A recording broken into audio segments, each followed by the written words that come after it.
Shalom saudaraku yang diberkati dan dikasihi oleh Tuhan Yesus Kristus. Dimanapun kita berada saat ini, sungguh kita bersyukur kepada Tuhan yang telah memberikan kesehatan, kekuatan, umur yang panjang. Sampai di saat ini kita boleh menikmati berkat-berkat Tuhan, baik itu berkat-berkat rohani ataupun berkat-berkat jasmani. Kita patut bersyukur kepada Tuhan karena Dia sungguh baik bagi kita, teramat baik dalam kehidupan kita anak-anak Tuhan Yesus. Tetap semangat, tetap bersukacita, tetap memuji, tetap menyembah di dalam roh dan kebenaran. Saya ingin menyaksikan tentang penglihatan saya beberapa hari lalu, belum lama ya. Tiba-tiba saya melihat sebuah kereta yang berisikan semuanya kakek-kakek ya, berpostur tubuh kurus dan berjenggot ya, sampai di sini jenggotnya ya. Jadi bermacam-macam isinya di dalam kereta itu, dengan face yang berbeda-beda. Kakek-kakek itu berjenggot ya. Rambutnya itu panjang, agak diikat ya, yang lain diikat ya, dan mereka sementara berbincang-bincang di dalam kereta itu. Isinya semuanya kakek-kakek ya di dalam kereta itu, dan kereta itu sementara berjalan, dan berjalannya itu tidak mulus ya, tapi seperti tersendat-sendat ya. Dan kuda yang menungganginya itu, saya rasa aneh juga. Kuda yang pada saat itu warnanya ungu muda campur warna putih ya, dan kuda itu sangat cantik ya, sangat cantik dengan rambut-rambutnya ya, panjang di kepalanya. Kuda itu berponi ya, kudanya sangat cantik ya, dan penunggangnya itu kakek-kakek juga, tetapi dia membawa kereta itu agak orang katakan itu ya, kayak macam seperti lari-lari begitu, tersendat dan setengah mati ya. Susah perjalanan yang mereka lalui kereta itu. Kadang kudanya itu mengangkat kakinya ya, kadang meloncat ya, sehingga mereka di dalam kereta itu terguncang-guncang ya. Dan dalam hitungan menit per detik itu, saya melihat yang menunggangi binatang yang membawa mereka itu, awalnya kuda warna putih campur warna ungu muda, sangat cantik warnanya, berganti menjadi seperti kayak serigala begitu ya, anjing kayak singa begitu, berganti-ganti binatang yang menarik kereta itu ya. Bukan lagi kuda putih yang cantik itu, yang berwarna ungu putih itu, tetapi binatang yang menarik mereka itu berganti seperti singa, muka singa, serigala, anjing. Dan saya bingung ya di dalam menafsirkan binatang apa ini ya, mukanya itu berganti-ganti dan dia menarik itu, tetapi tarikannya itu tersendat-sendat sehingga mereka berguncang-guncang di dalam kereta itu. Larinya itu tidak mulus ya, tersendat-sendat. Nah, itu saja penglihatan yang saya terima beberapa waktu lalu ya. Dan saya belum tahu apa artinya itu. Saya belum bisa mengartikannya apa sebenarnya arti dari sebuah penglihatan yang saya terima, yang saya dapat ya dalam beberapa hari ini ya, dalam 2 minggu ini ya. Saya menerima penglihatan kereta ya. Awalnya kereta itu dari laut, tapi yang kemarin saya melihat kereta itu lagi berjalan di darat ya. Terpuji-pujilah nama Tuhan. Itulah penglihatan yang terakhir yang saya terima, dan saya belum bisa mengartikannya kepada kita. Jadi pada saat ini saya ingin merenungkan suatu kata yang sungguh kita ingin dengar, yang mungkin pada saat ini kita mungkin dalam masalah, dalam pergumulan hidup yaitu kata berkat. Apakah anak-anak Tuhan, kita sekalian ingin diberkati Tuhan? Ingin menjadi umat pemenang? Ingin menjadi anak pemenang di dalam Tuhan? Anak-anak Tuhan yang disebut dengan umat pemenang, bukan hanya kita keluarkan saja melalui pujian kita. Kita adalah umat pemenang, kita anak pemenang, kita anak pemuji di dalam Yesus Kristus. Itu jangan hanya sampai di mulut saja, di dunia nyata kita katakan, tetapi saya ingin lebih jauh mendalami kata itu, umat pemenang, anak pemenang yang hidup di dalam berkat-berkatnya Tuhan. Maukah kita hidup di dalam keberkatan Tuhan? Maukah kita berjalan di dalam dimensinya Allah, spiritual, supranatural? Maukah? Jadi bukan hanya di kata-kata yang kita katakan kita adalah anak pemenang, umat pemenang, tetapi kita aplikasikan kata-kata itu di dalam dunia roh, spiritual, supranatural. Bukan hanya sebatas orang dunia nyata saja mendengar, melihat kita anak-anak pemenang, kita umat pemenang, tetapi setan pun akan tahu bahwa kita anak-anak Tuhan, umat pemenang yang berjalan di dalam dimensinya Allah, dimensi supranatural, spiritual, bukan dimensinya setan, tetapi dimensinya Allah. Ya, jadi jangan hanya sebatas kata-kata dunia nyata saja kita mengklaim diri kita adalah anak pemenang, umat pemenang di dalam Kristus. Tetapi marilah kita aplikasikan kata-kata itu yang lebih mendalam lagi. Kita adalah umat-umat pemenang di dalam Kristus dan kuasanya, dan berjalan di dalam dimensinya ilahi, dimensinya Allah. Apakah setan mengenal kita di alam sana sebagai lawannya atau sebagai kawannya yang mengikuti jalan setan tersebut? Itu sebagai temannya setan. Kita dikenal di alam roh itu sebagai apa? Temannya setan atau lawannya setan? Mari saya akan kupas tentang anak-anak Tuhan yang diberkati Tuhan. Apa yang harus kita lakukan sebagai anak-anak Tuhan yang mendapatkan berkat-berkat daripada ilahi itu? Yang pertama adalah jadilah pribadi yang taat kepada firman Tuhan. Jadilah pribadi yang taat, yang tunduk patuh kepada firman Tuhan. Suka dengan kebenaran firman Tuhan. Suka dengan teguran-teguran daripada firman Tuhan. Karena apa? Firman Tuhan adalah suara Allah yang murni untuk kita umat manusia yang berada di muka bumi ini, dunia khususnya. Jadi, kalau kita ingin diberkati oleh Tuhan Yesus Kristus, maka jadilah pribadi yang taat, mendengar, dan melakukan akan firman Tuhan.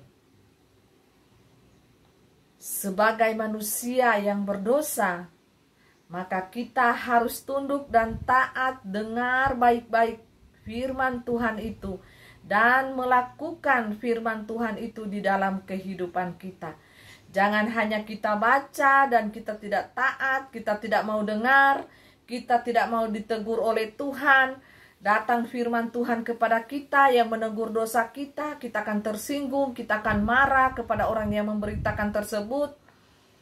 Jangan Bapak Ibu, kita akan menjadi manusia-manusia yang bebal dan setia melakukan dosa manakala pribadi kita memiliki hal-hal yang demikian. Tetapi apabila pribadi kita tunduk dan taat di dalam kebenaran firman Tuhan, memiliki kerendahan hati, maka kita akan menjadi pribadi-pribadi yang menyenangkan, menyukakan hati Tuhan Allah Bapa Surgawi. Jadilah pribadi yang menyenangkan hati Bapa Sorgawi. Dan jangan membuat hati Bapa itu sedih, tersakiti, kita menyakiti hati Bapa Sorgawi itu dengan segala perbuatan dosa-dosa kita, dengan segala apa yang najis yang keluar dari mulut kita, yang jahat-jahat keluar dari mulut kita, yang jahat-jahat keluar dari tubuh kita. Itu sangat menyakiti hati Allah. Tetapi marilah kita menjadi pribadi yang taat, yang setia, dengar-dengaran, melakukan perintah Tuhan, dan dengan kerendahan hati kita datang kepada Tuhan untuk melakukan kehendak Bapa Sorgawi itu.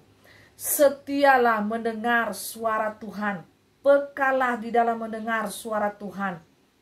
Ya. Jadi pribadi yang menyenangkan hati Tuhanlah yang akan diberkati oleh Tuhan secara luar biasa dahsyat. Baik itu berkat-berkat rohani ataupun berkat-berkat jasmani. Mari sebagai anak-anak Tuhan, kita taatlah kepada firman Tuhan. Kita taat melakukan kehendak Bapa Sorgawi.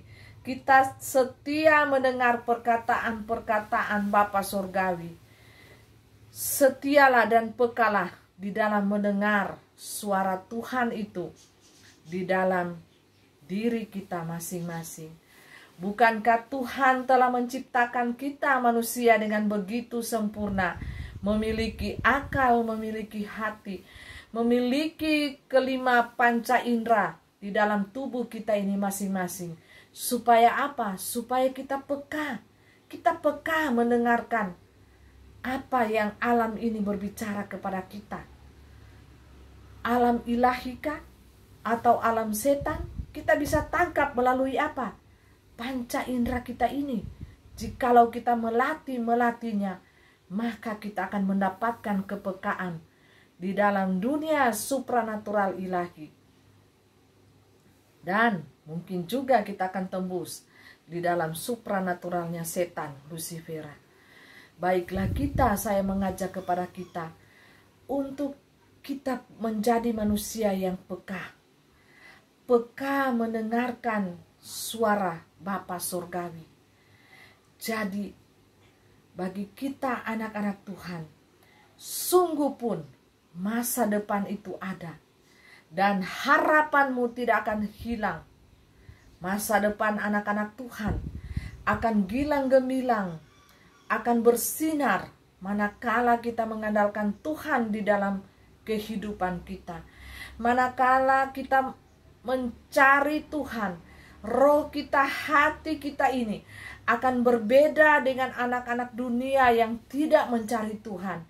Anak-anak Tuhan yang hidupnya mencari akan kebenaran firman Tuhan, mencari terus roh Tuhan itu agar hidup di dalam dirinya, agar dia hidup di dalam perkenanan Tuhan.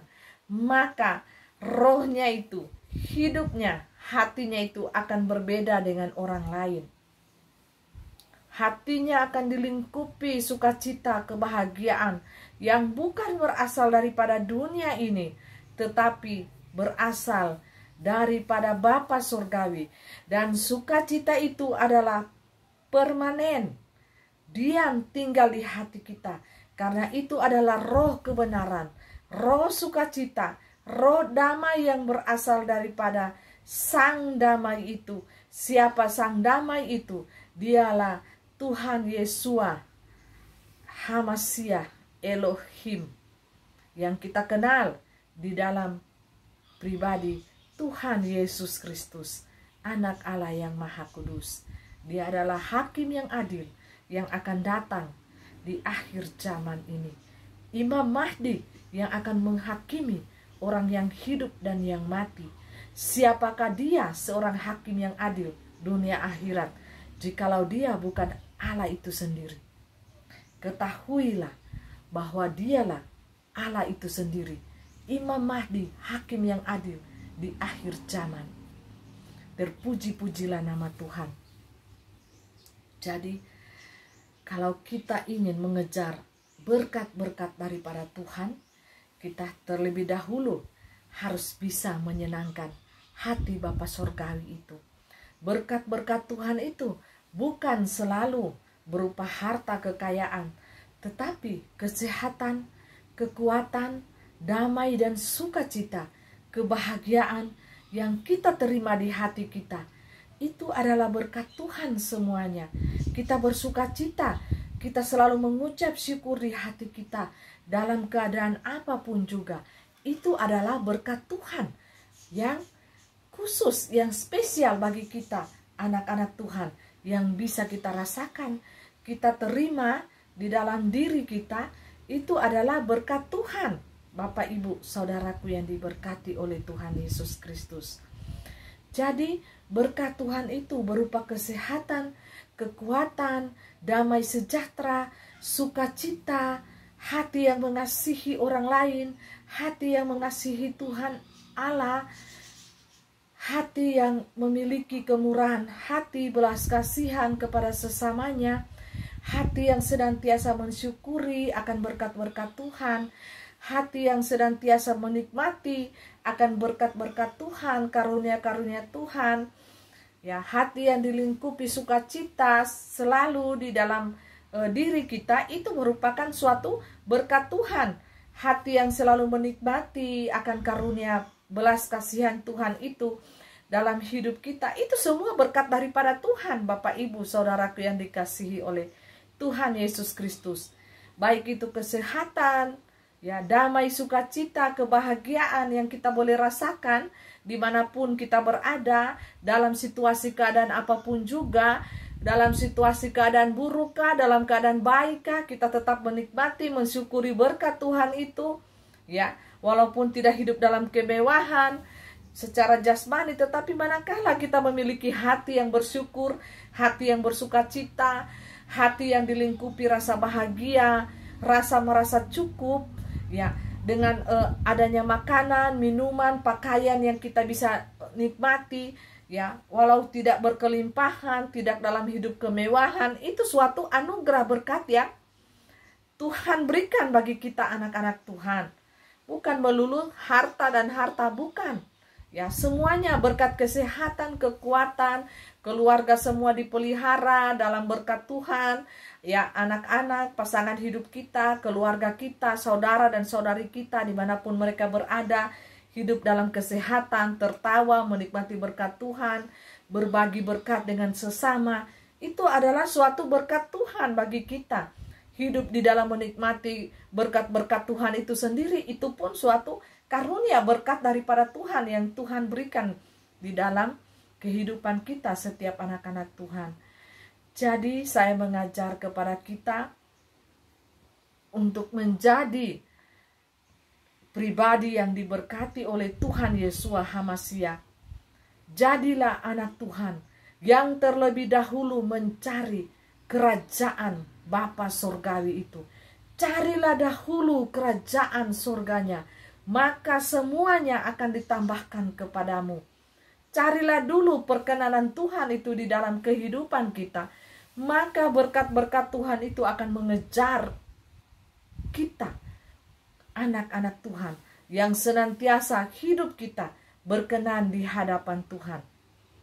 Ya, jadi carilah dahulu perkenanan Tuhan, carilah dahulu kerajaan surgawinya, maka semuanya akan ditambahkan kepadamu.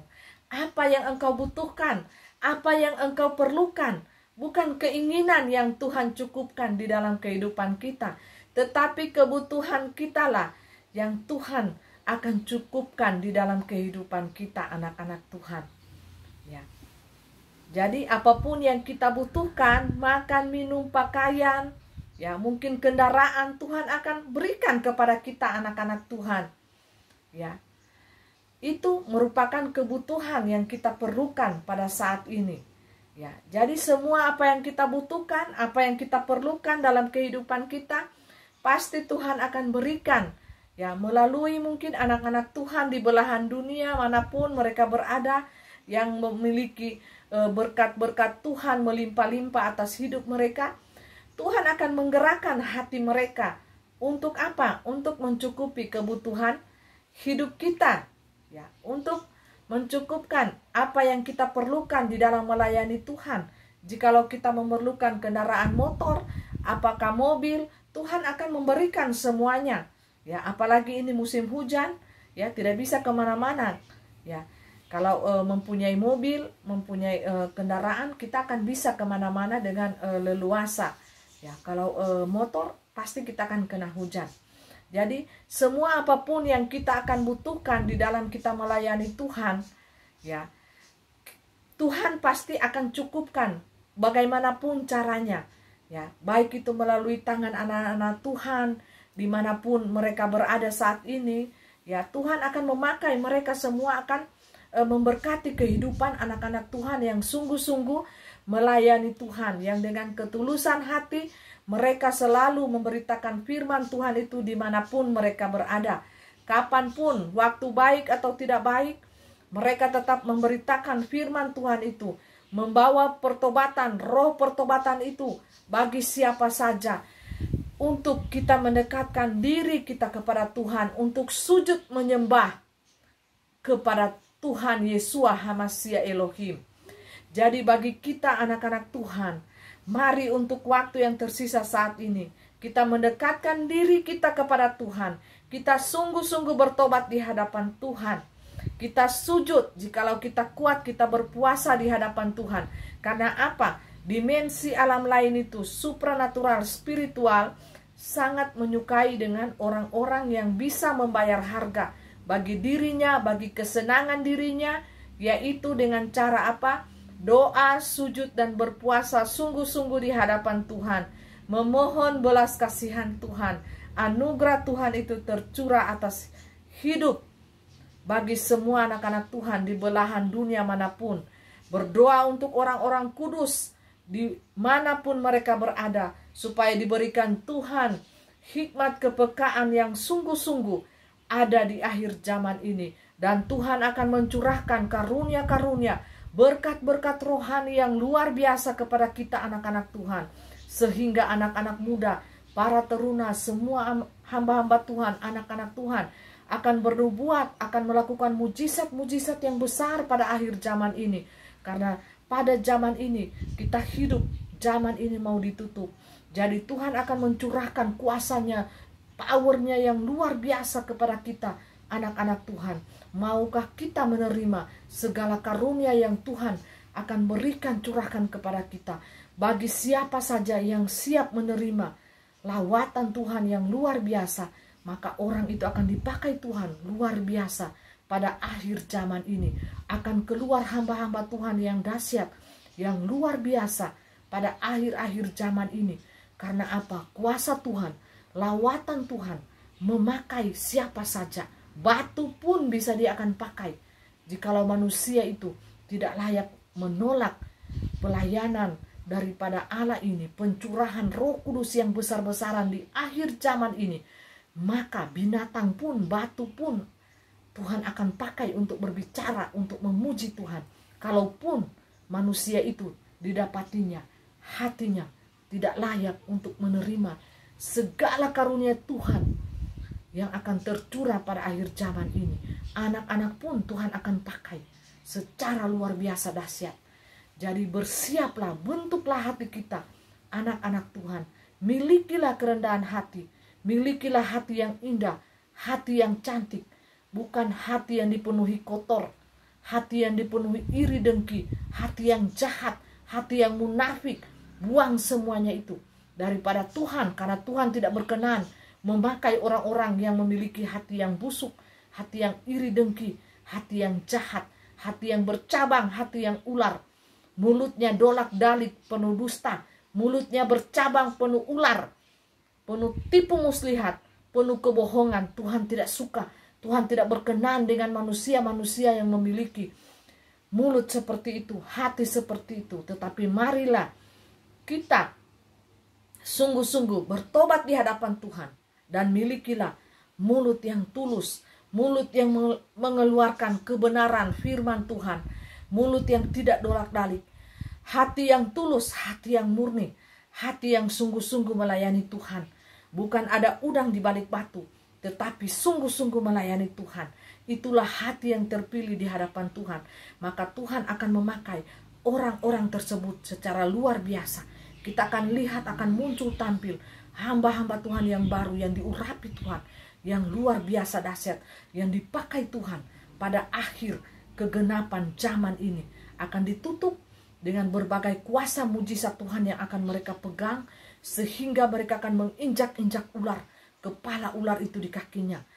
Ya, mereka yang memiliki cahaya bintang di hatinya Allah akan bermunculan di detik-detik terakhir ini dengan membawa power kuasa Allah yang full luar biasa. Kita akan melihat betapa luar biasanya kuasa Allah itu bekerja di akhir zaman ini. Mari milikilah hati yang indah, milikilah perkataan yang benar, dan jadilah pelaku-pelaku firman Tuhan itu. Bertobatlah, bertobatlah, dan mempersiapkan diri kita sebaik mungkin di hadapan Tuhan. Haleluya, haleluya, haleluya. Terpujilah nama Tuhan. Kemuliaan bagi nama Tuhan di seluruh bangsa, di seluruh dunia. Biarlah nama Tuhan semakin dipermuliakan, disembah oleh segala makhluk ciptaan Tuhan yang bernama manusia, umat manusia. Kita sangat berharga di mata Tuhan apabila nama kita tertulis di dalam kitab kehidupannya Allah. Haleluya, terpuji-pujilah nama Tuhan. Amin.